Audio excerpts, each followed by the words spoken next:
Hello, everybody. Thank you so much for joining us today. My name's Stephanie, and I'm MD at Irrational Agency. And with me today on the call is Maura. She's a client and she's based in the US. I'll let her introduce herself. Thanks, Steph. Nice to see you today. My name is Maura Titone, and I'm with Mondelēz International. As Steph said, I'm based in the US. I'm part of the Consumer Science Group and the Innovation Hub within our team. So I look after beyond the core innovation across snacking categories. So nice to be here today. So let's start by looking at the industry overall, the health and weight and the nutrition industry. If we dial back to the 60s and 70s, the link between food and health actually was around weight. So people would use things like Weight Watchers, which you already mentioned, and Slim Fast specifically to lose weight. However, I think the industry has actually changed quite a lot. So many different options out there. So things like low calorie keto diets, Atkins, paleo, vegan, intermittent fasting. I mean, the list is really never ending. And so much more information about what is supposedly a bad food or a good food. And it just seems to get more and more every year. I feel like there's more information out there.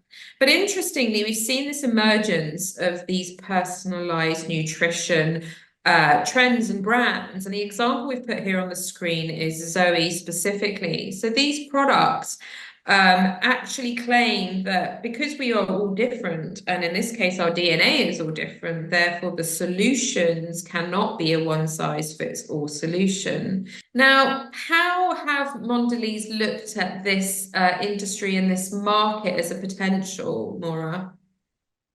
So, Steph, I think, one of the things I've partnered in this case with the nutrition team at Mondelēz, and we've been thinking about how can we help consumers navigate all of this information that they're receiving constantly, as well as help them to snack responsibly. We know that consumers are snacking more globally than they have before, and we want to be a part of helping them to snack responsibly. So we started to consider what would personalized nutrition look like. And I think, when we started to do some initial probing with consumers, we could understand that they know what the word personalized means. They know what the word nutrition means. They can kind of work something out in their mind in terms of what it means together, those two words. But it's not really something that's in their experience. They're just, this is really quite early stage, especially in the snacking world. So how do consumers know their opinion of something that they haven't experienced before or don't quite understand? How do we also overcome people's natural tendency to sort of tell us one thing but do another? So they say that they're eating less or they're eating less sugar or whatever it might be, but actually their behavior doesn't play out. We know that. How do we extract the sort of narratives that people have, that inner voice that sort of guides them in terms of the choices that they make about food and healthy habits? And then can we help consumers to change their behaviors without it feeling like a conscious effort? Or do we even need to do that? So those are some of the questions that we were pondering heading into this piece of research. Yeah, so that was a really interesting challenge for the business and one that we were lucky enough to be invited on the journey for. But I would just want to kind of mention first where we start to think about respondents and what were some of the challenges that we thought we were going to be facing. And you touched on that kind of behavior of eating more or being bad as it's currently classified and not really trying and not being honest about it or not really revealing their true selves.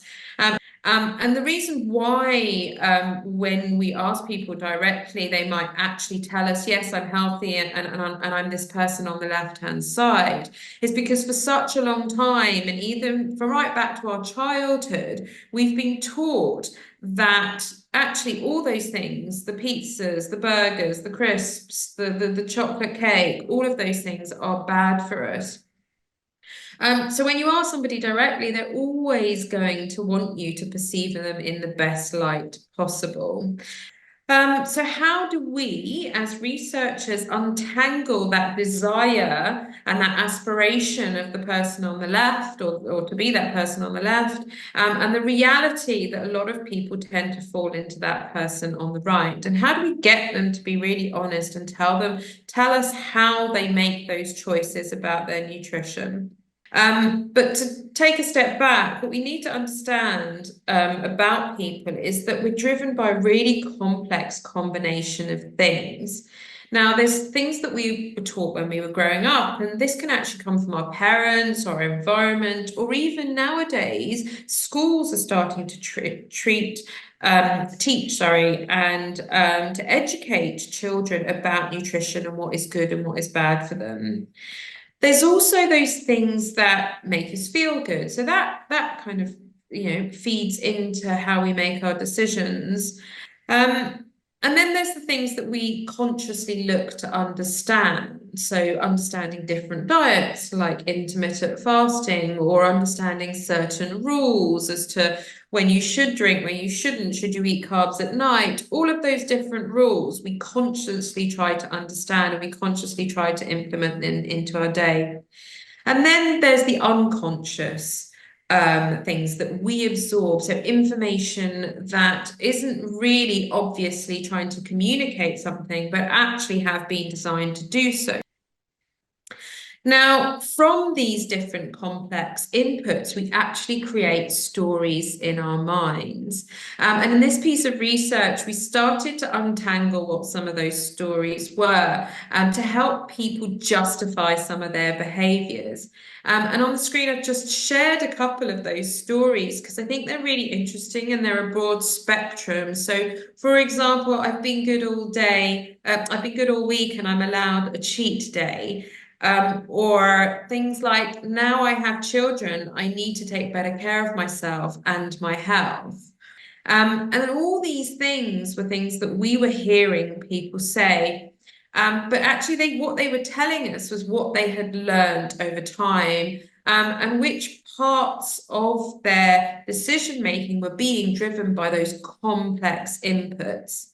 We work with Mondelēz on this piece of work, and I'm going to let Maura tell you a little bit about the challenge that Mondelēz were facing in this market. Great, thanks, Steph. So yes, in terms of the challenge, working with the nutrition team, we really wanted to get to the real motivations, the tensions, the resulting behaviors that we felt like we needed to understand to really deliver something in this space. And so we felt we needed to use an unconventional method or something different than what we have done before that was based on behavioral science. And as I said, we have used behavioral science methods before, in addition to our traditional methods, but I just felt like we needed something a little bit different. And we had heard Irrational Agency join one of our global supplier days where we heard about their capabilities. And I was intrigued, especially with the idea of scenario setting and framing, in terms of how consumers frame the motivation and the tension to lead respondents into a future mindset. So I thought that was really interesting. Also eliciting narratives that reflect the consumer discovery process and aspirations. I wanted to understand the process that consumers went through in their minds. And I thought this seemed like a really interesting approach and something slightly different than what we have done in the past. And so, we typically do qualitative research. We do that deep dive in addition to other traditional methods. But I felt like the addition of quant, which we'll talk about in a little more detail, was a really interesting build as well to help us really understand, at scale, how a large number of consumers were thinking about this, about personalized nutrition. So the 3-stage program they proposed did start out with in-depth qual, but there was also quant, as I mentioned, to get to that breadth. And then I really appreciated the creativity at the end, not just handing over a report, but supporting an innovation workshop to help us to figure out what to do next. So I think it was a good choice for us and what we were trying to understand from a personalized nutrition perspective. Thank you.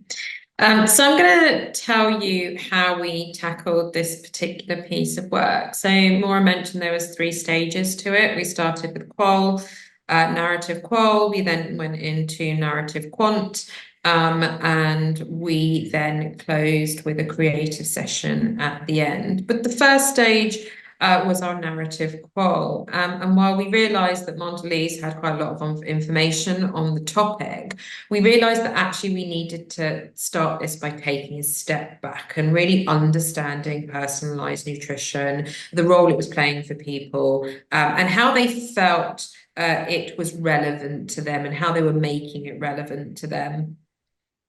And so the purpose of this very first stage was to help us set the scene and provide some context for the system 3. We really wanted to dig under the surface and get some real, honest, and unconscious thoughts and feedback from people on personalized nutrition. And to do this, we also wanted to make sure that we tapped into some of their attitudes and learn from some of the other sectors that were already very embedded in this personalized space. So some of these were food related and some of them weren't. But what we wanted to do was really uncover the triggers and barriers that people faced or overcame when they were using personalized products in any other areas, including food and health. And that was really important to us because it was important to understand what journey they went on, and how they justified the use of personalization, often at quite a high price point or a higher price point than average.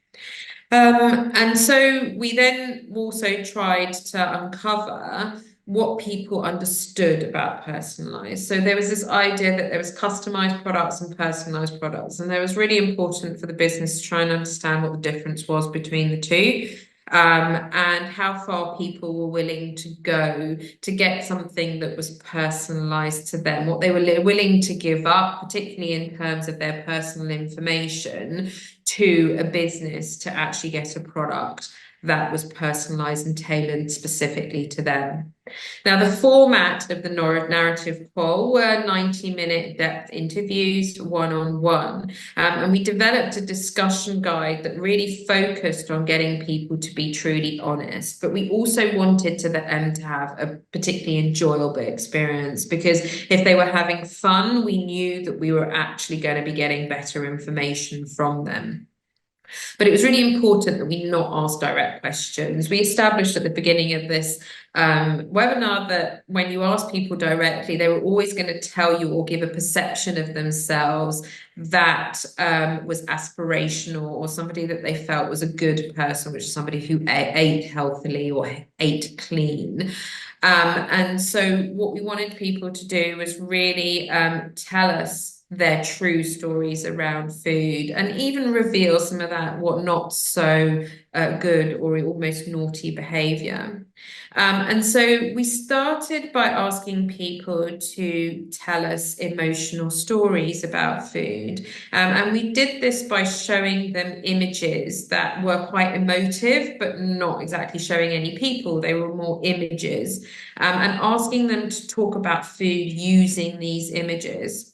We then asked them to tell us personalized stories. So where people knew of personalized products or had even tried them, had even completed the personalized journey or not. We wanted them to tell us the journey that they'd been on. So what first interested in them in the personalized product, what information they sought, what reservations they had, how they overcame those reservations, and then take us on that journey with them, how they started to interact with the product or service, where they bought it, how much they paid for it, what information they gave, what information they didn't give, and then the end result. What did they get out of the experience? And is it something they would actually do again? And by telling us their stories, what they were telling us was how we could potentially provide a product or service that addressed the triggers before they existed and actually leveraged the triggers, but also identified the barriers before they actually occurred. And so we also asked people to tell us product stories. And this was really a tool that we use sometimes, which is where we ask people to group products, similar products, into two different groups. And then we ask them to tell us why, and they tell us a story about the products, why these products feel quite similar. And it really interesting insights here around how people perceive personalization and what are the key features about it. Now, all of this gave us a really good grounding for our quantitative narrative quant and our System 3 tool.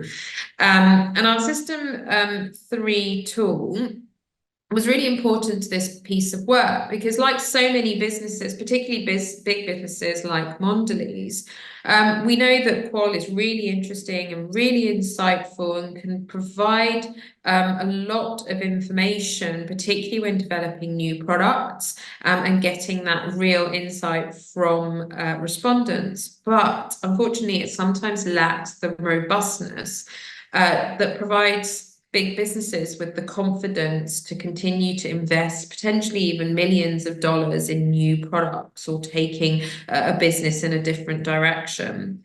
And so actually our System 3 tool is the perfect blend of quant and qual because it gives you that qualitative story and those narratives that people sometimes reveal in depth interviews or qualitative research, but it gives you it at scale.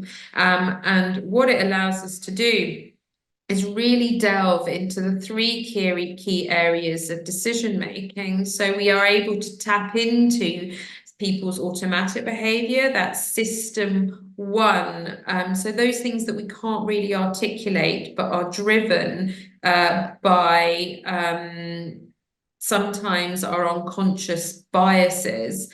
And then it also taps into System 2, so that more deliberative behavior where we start making more rational decisions by calculations or trade-offs to help us decide which is the best option for us. And then there's the System 3, which is really where our tool adds its value, which is where we as human beings play out our future or experiences of a product, particularly a product that doesn't exist in the market at the moment, or a product that we've never experienced before. And helping that playing that out actually helps us make that decision. And so it's almost like we're predicting the future because what we're actually doing is we're playing out the desired outcomes from any experience. Now, what the tool really allows us to do is understand how consumers see the world. And by getting them or allowing them or I suppose providing the tool for them to tell us their stories that they already have in their minds, but actually they're so subconscious and they're so buried that they're not able to tell us if we ask them to reveal them directly. So what we're trying to do is really unravel or dig deep into that subconsciousness. It's a tool that actually we developed ourselves. It's proprietary, and there's no other research agencies in the UK that currently use or have anything similar. But what it does is it measures these stories in different contexts using text analysis and implicit associations. And it creates a rich category understanding and a very broad but also quite deep understanding of the personalized nutrition category. And it gives you a real foundation for developing products, but also messaging and even branding.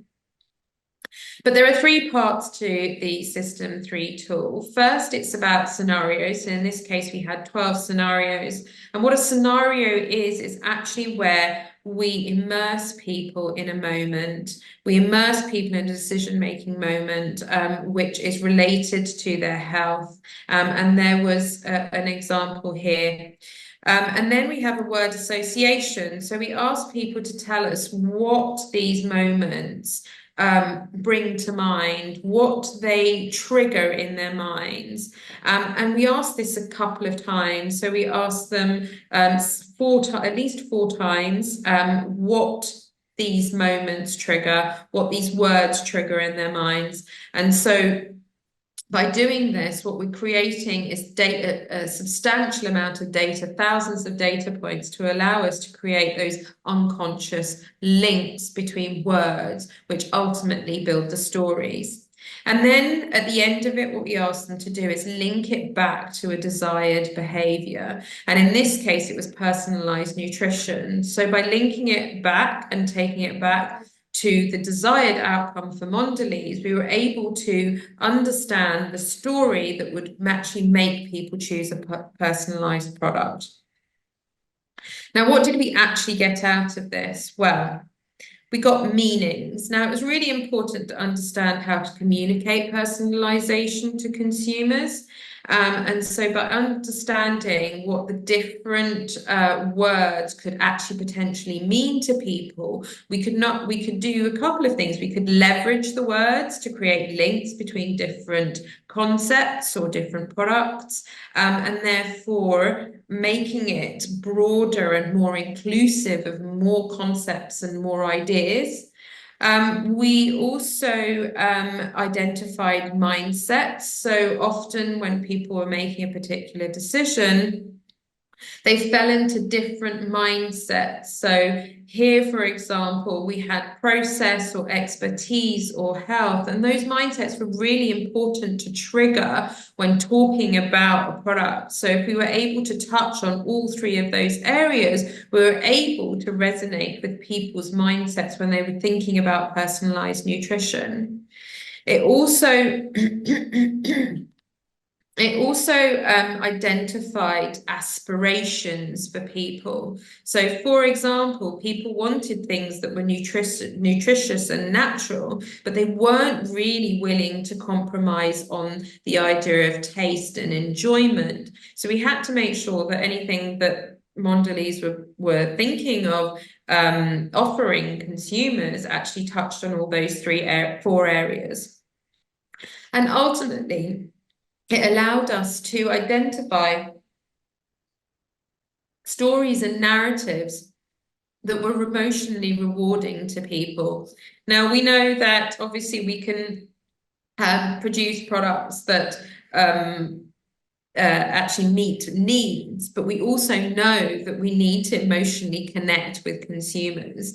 But how do we measure emotion? And we've developed a way of, through our System 3 tool, measuring and identifying narratives that people have either about a product or a service that in this case ended in a personalized nutrition product that was the most what we call emotionally rewarding. And then we ended with a creative session. Now, based on the people we talked to, we actually identified 4 key areas that would be important to Mondelēz. Now, the first was weight management. And this was really interesting because, and actually something that we see Zoe and Marks and Spencer's have identified, was that it was really important that people had confidence in personalized nutrition results, and that the people wanted to have the experience and reassurance that this product that was being recommended or given to them was actually going to help them lose weight. And the way that it achieved that was either through accuracy or reliability and having a weight of research behind it and being scientifically proven. Now, when there were people who had a metabolic issue or some kind of allergy or intolerance, consumers were more likely to be in what we called the process mindset. So they really found reassurance from this idea of support. They wanted evidence, and they recognized and felt that links to medicine or science were very reassuring to them. When people were focusing on general well-being, they were more likely to be operating in one of two mindsets, which was either focusing on their health benefits or actually focusing on the process benefits. So they were either thinking about the outcomes, or they were thinking about the inputs, what information they were giving away. And that was when they were thinking about general well-being.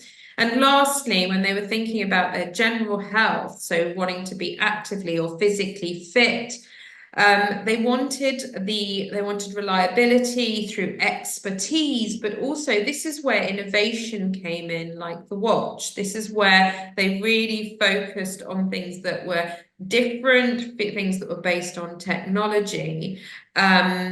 And it was just felt very easy to relate those things back to fitness and well-being.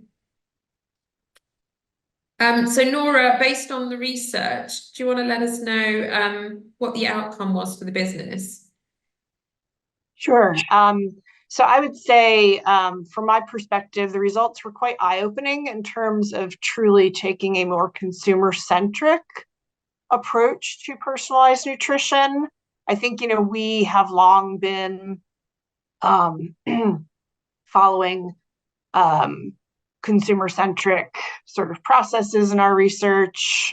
We've done, in-depth qualitative. We've been incorporating behavioral research methods into our learning plans. But I really think this approach helped to take it a step further by providing a lens into how consumers think about and through their snacking tensions, getting to that more intuitive thought process, which we wouldn't have understood with traditional processes like our traditional qual.